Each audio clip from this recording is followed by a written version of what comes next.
আমাদের অফিসে চলছে পৌষ পার্বণ উপলক্ষে ফুড ফেস্টিভ্যাল। দেখো কত ভিড় হয়ে গেছে। অ্যাকচুয়ালি অফিস ক্যাম্পাসের ভেতরে তেমন খুব একটা দোকান নেই, দু চারটে দোকান ছাড়া।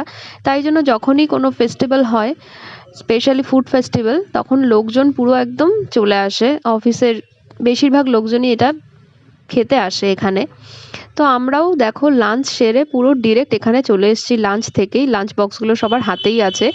তো আমাদের এই ফুড ফেস্টিভ্যাল 3 দিন ধরে হচ্ছিল, তো আজকেই লাস্ট দিন। তো ভাবলাম আজকে যদি না আসি আর খাওয়া হবে না, তাই চলে এসেছি। সবাই সবাই যে যার মতো কুপন কেটে নিয়ে মিষ্টি খেতে শুরু করে দিয়েছি। এখানে সবাই আলাদা আলাদা রকমের মিষ্টি নিয়েছিল, তো সবাই যে যারটা থেকে টেস্ট করছিল, কারণ এখানের মিষ্টিগুলো ভীষণ দাম। স্পেশালি এটা নলেন গুড়ের মিষ্টি ফেস্টিভ্যাল হচ্ছে, তাই জন্য গুড়ের মিষ্টিটাই বেশি আছে। শুধু গুড়ের মিষ্টি না, এখানে বিভিন্ন ধরনের মিষ্টি আছে যেগুলোর নাম আমি নিজে অন্তত জানি না। আমি স্পেশালি মিষ্টি অত একটা খাই না, খুব কম খাই, তাই জন্য অত একটা নাম টাম কিছু জানি না। এখানে শুধু মিষ্টি না, পিঠেও পাওয়া যাচ্ছে কিছু, আর মিষ্টিগুলো খেতে অসাধারণ।